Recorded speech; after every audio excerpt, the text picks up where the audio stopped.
Argon, le dieu des pactes et de la trahison, avait depuis longtemps jeté son dévolu sur le royaume lunarien. Cette île flottante, baignée dans une lumière lunaire éternelle, abritait un peuple doté d'une force vitale unique, capable de résister aux ténèbres. Pour asservir ce peuple et en faire une arme redoutable, Argon envoya son fidèle serviteur, Baal. Baal, sous l'apparence d'un marchand itinérant, arriva à Lunaria, chargé de trésors scintillants et de promesses alléchantes.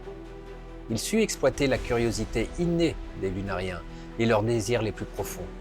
Certains étaient attirés par la richesse, d'autres par le pouvoir et d'autres encore par le savoir interdit. Baal offrit alors des pactes aux Lunariens, des accords qui semblaient leur apporter tout ce qu'ils désiraient en échange d'un petit sacrifice.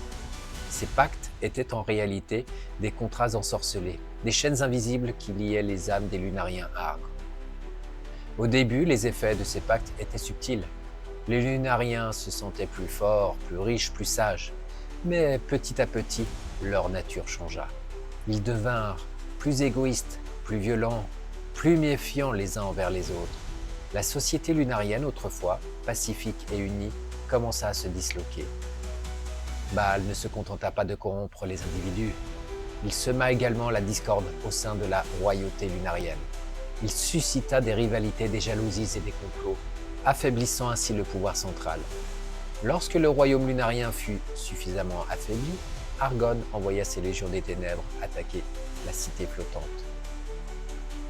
Les Lunariens, les plus faibles, furent possédés et petit à petit, la cupidité, l'avarice, la méchanceté prenaient possession des couches sociales les plus pauvres de Lunaria, aux couches les plus aisées et atteindre même la cour.